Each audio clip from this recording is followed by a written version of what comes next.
Y ya lo habíamos anunciado, está con nosotros, se suma a nuestra mesa, yo digo una mesa virtual de conversación, ¿cierto?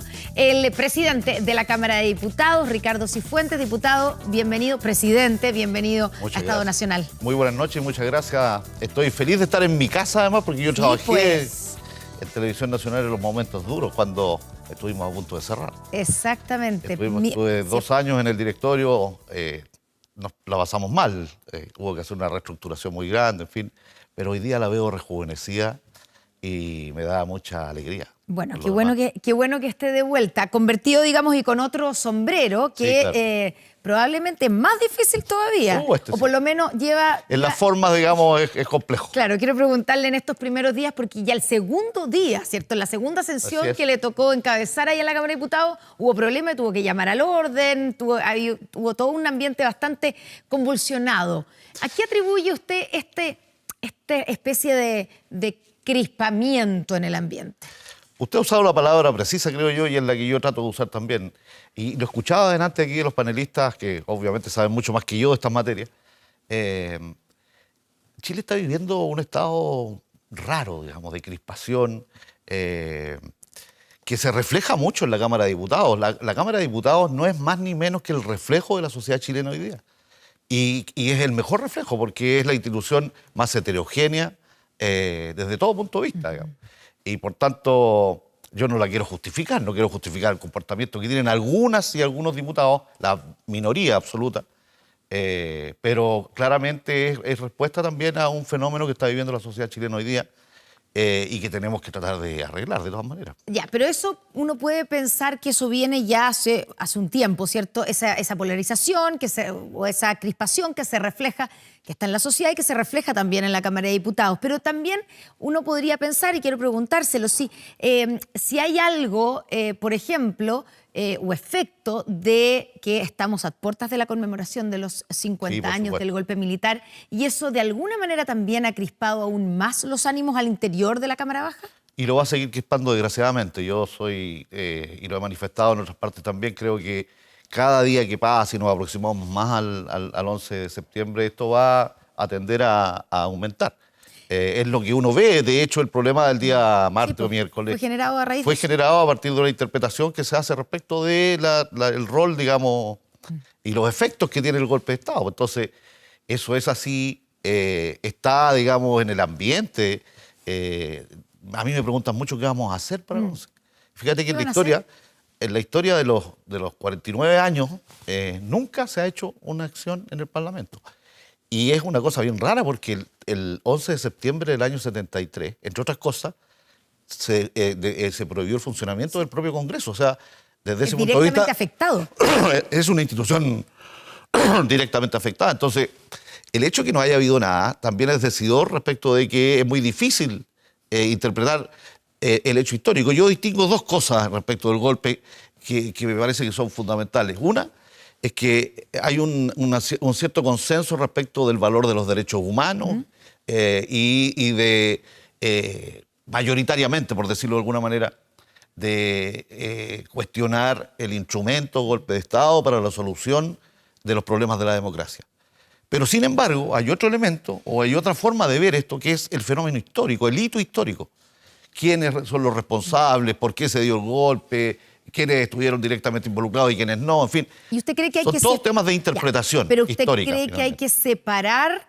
Porque eso precisamente fue toda la polémica, es que sí hay que separar lo que son las violaciones a los derechos humanos durante la dictadura y, por otro lado, el golpe militar y sus razones, causas que para algunos significa justificar el golpe. ¿Hay que separarlo? Porque el presidente Gabriel Boric lo que quiso hacer, de hecho, durante su viaje, ¿cierto?, cuando hizo este llamado a todos los partidos a firmar un acuerdo, era precisamente decir que había que condenar las dos cosas. Había que condenar el golpe de Estado y que a partir del golpe de Estado es como la primera violación a los derechos humanos. Claro, lo que pasa es que uno... ¿Usted cree que que hay que separar? Lo que pasa es que uno no puede condenar un hito histórico, digamos.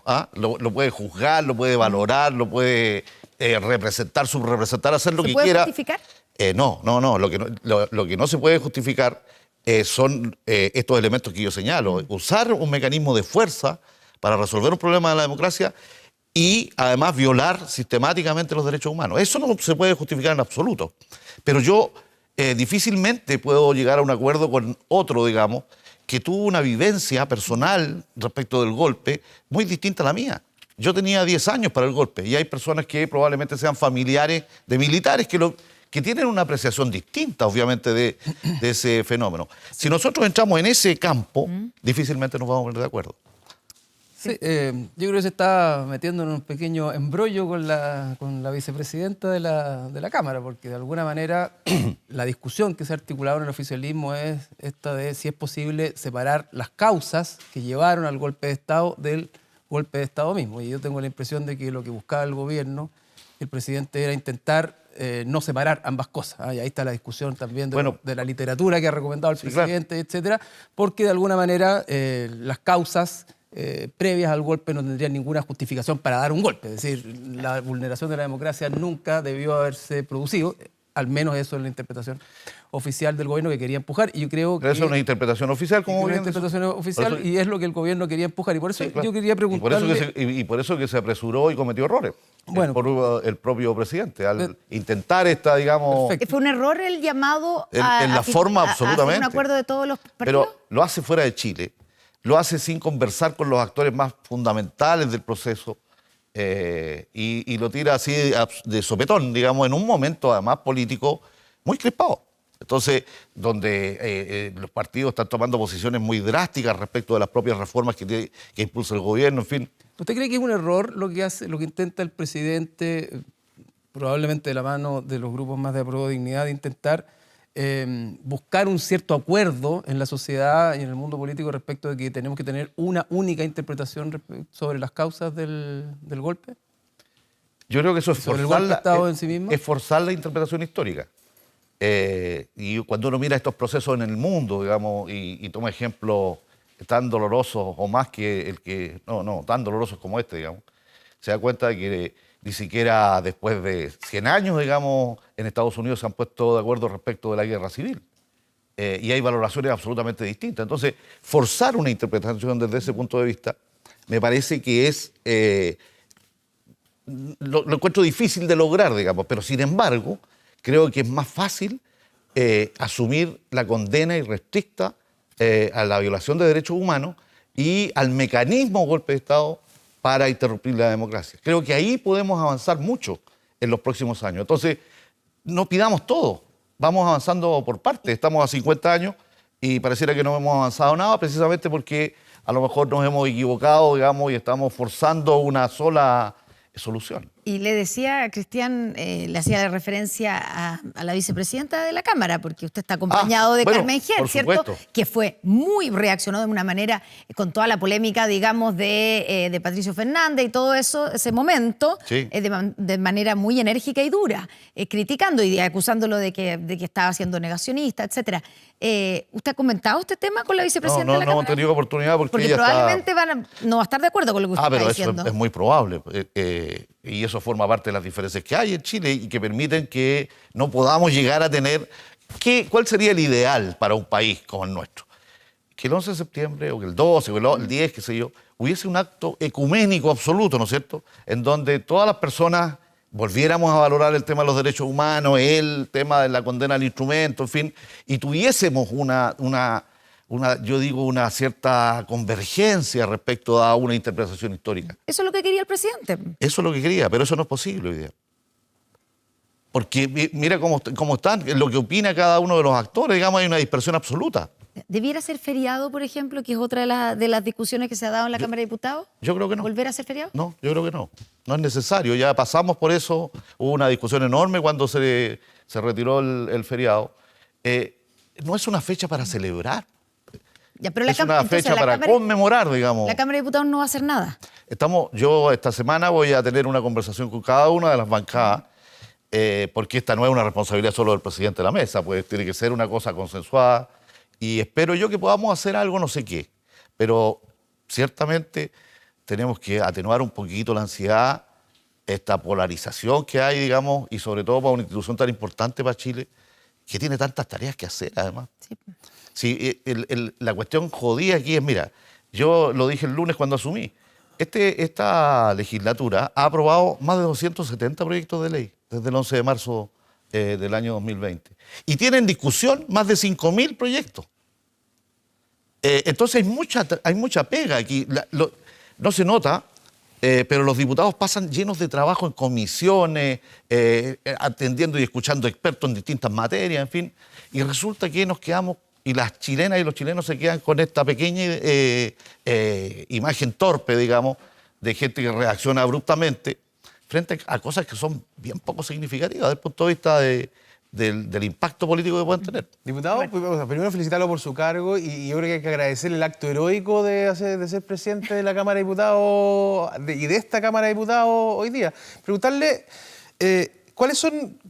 ¿dónde están hoy día las prioridades del Congreso en los próximos 6 meses? Tenemos, por una parte, cierto, reforma o pacto tributario, tenemos reforma de pensiones, tenemos los 50 años del golpe, tenemos la dificultad que significa hoy día, me imagino, administrar 21 partidos políticos, que es el número más alto de partidos que ha tenido una Cámara de Diputados, creo que al menos, no sé si la historia, pero al menos desde el 90 a la fecha.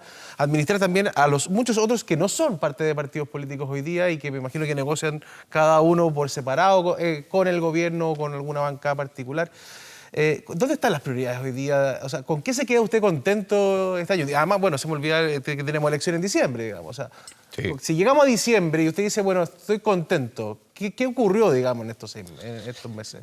Yo creo que hay que hacer un esfuerzo de focalizar y de ordenar la agenda, en primer lugar. Yo veo 5 agendas, digamos, que al menos debiésemos tener en desarrollo y de la manera lo más equilibrada posible. Una tiene que ver con la probidad y la transparencia, lo que hemos vivido estas semanas con lo que ustedes comentaban delante, las fundaciones, pero no solo las fundaciones, sino cada día se demuestra más la debilidad que tiene el Estado para administrar sus propios recursos. Y en muchos temas, no solo en de las fundaciones, que realmente es vergonzoso, pero hay otras materias también. Entonces, tenemos que volver a retomar el tema de la probidad y de la transparencia y de la modernización del Estado también. ¿Y qué se puede hacer desde la Cámara en ese? Estamos trabajando. Yo espero que en los próximos días podamos concordar con el Ejecutivo algunas medidas en ese sentido y seguramente ustedes las van a conocer. En segundo lugar, yo creo que este país necesita urgentemente alguna reforma. Tenemos que ponernos de acuerdo rápidamente en el tema tributario hasta donde podamos. Y en el tema de la reforma de pensiones, yo creo que hay 2 o 3 más, el tema de la salud y la lista de espera, el tema de la educación que está pasando por quizás el peor momento en décadas, en fin.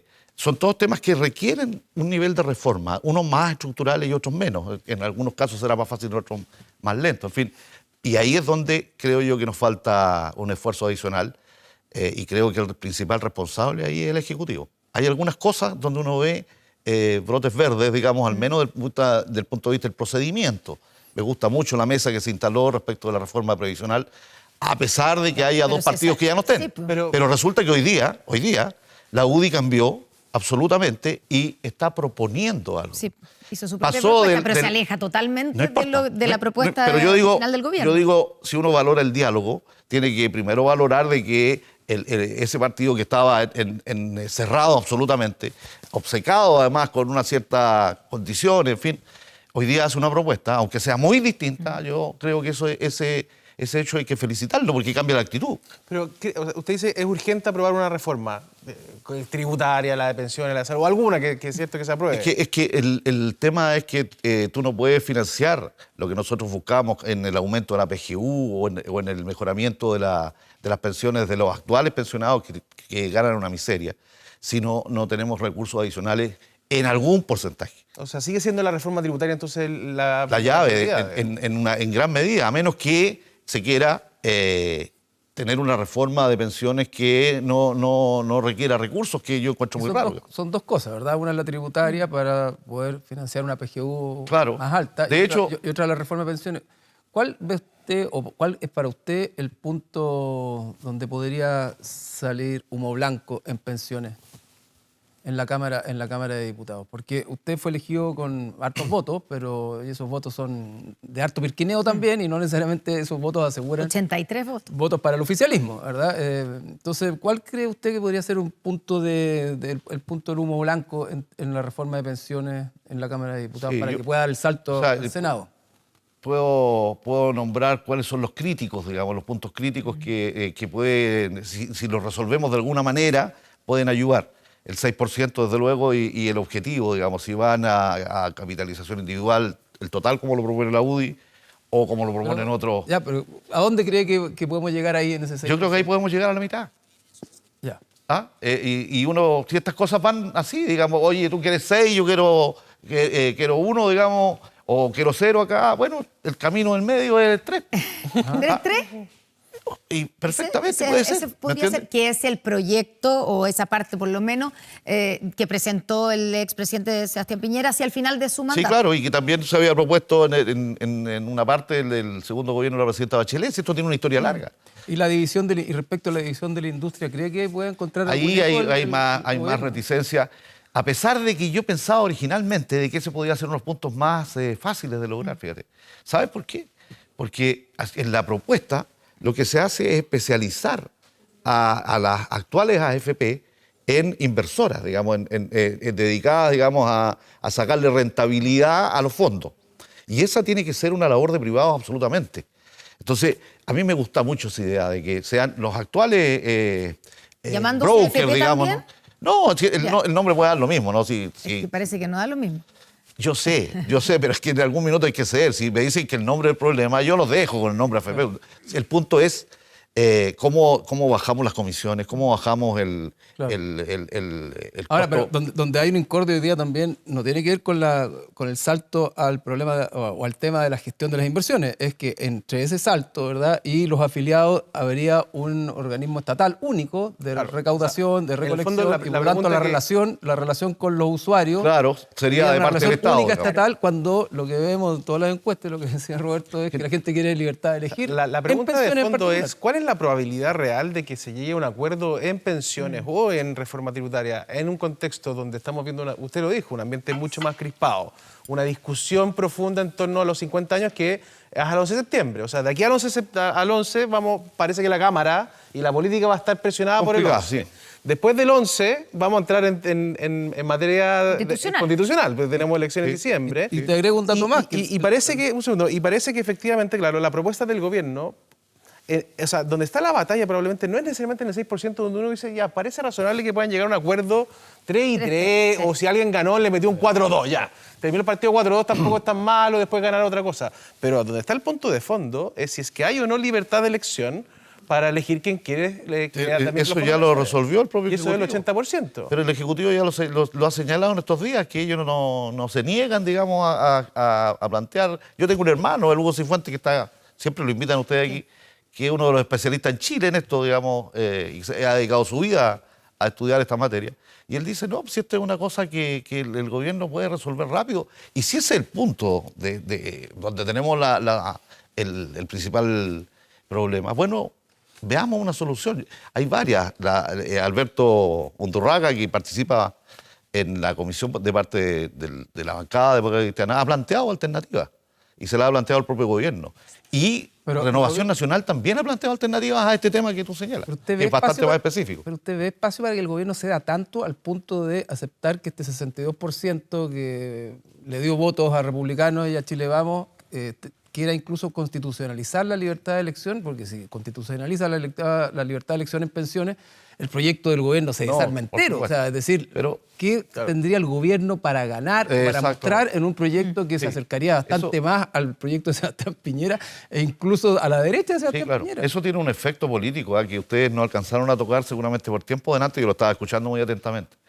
Y es que todos estos temas van a terminar afectando las coaliciones de gobierno. Hay un efecto sobre las coaliciones de si se logran o no se logran, o cómo se logran estas reformas o estos acuerdos, digamos. Eso va a tener un impacto sobre el sustrato de apoyo del gobierno muy, muy fuerte, al menos en lo formal. Vi ayer una actividad del Partido Comunista, ¿no es cierto?, volviendo a esta estrategia de de la calle y el palacio, en fin. Uno ve también lo que ocurre con proyectos de ley que van a incendiar la pradera en los próximos días, como por ejemplo el proyecto de ley antiterrorista. Es decir, no, tenemos mucho sobre lo que va... Se ve difícil Se el ve camino, difícil. ¿eh? Bueno, en septiembre, discutiendo una ley antiterrorista, Sí. yo no me lo habría imaginado nunca como timing, digamos, pero bueno, parece que así se le dieron las cosas al gobierno. Pero en todo eso, cuando uno mira el pasado de los últimos años, digamos, ¿quién hubiese pensado que íbamos a tener acuerdos sobre una constituyente, por ejemplo? Fue forzada, desde luego. Era difícil imaginarlo, pero se logró. Entonces, si hemos logrado lo más, ¿por qué no podemos lograr lo menos en alguna de estas materias fundamentales? Ahora, si yo no transmito esperanza, ustedes comprenderán que... ¿Quién? Claro. Ese es el acto mejor heroico. apagamos las luces. No, ¿no? claro, ese es el acto heroico. cerramos Claro, por no, pero fuera. yo creo además en esto. Yo soy un convencido de que el diálogo es el único instrumento que tiene la democracia y la política. No hay otro. Nosotros no usamos reglas como los arquitectos, no usamos palas, no usamos nada más que la palabra. Y eso es diálogo. Entonces uno se tiene que abrir siempre al diálogo, hasta que duela, digo yo. Hasta que duela. Bueno, hablando de apagar las luces, nos vamos a ir a una pausa, pero ya estamos de vuelta con más Estado Nacional Prime.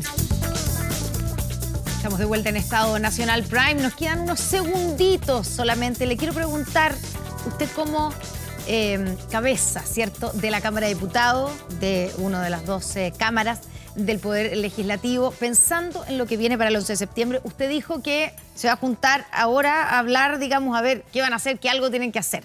Pero, ¿usted cree que el Ejército, que las Fuerzas Armadas tienen que participar en la conmemoración de los 50 años del golpe y de qué manera?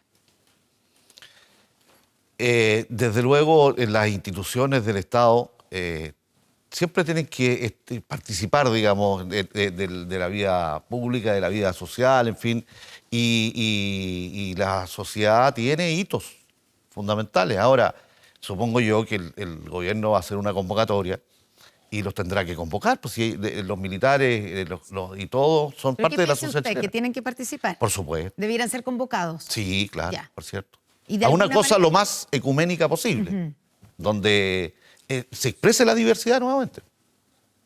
Pero uno no puede dejar a una institución fuera, eso sería todavía peor.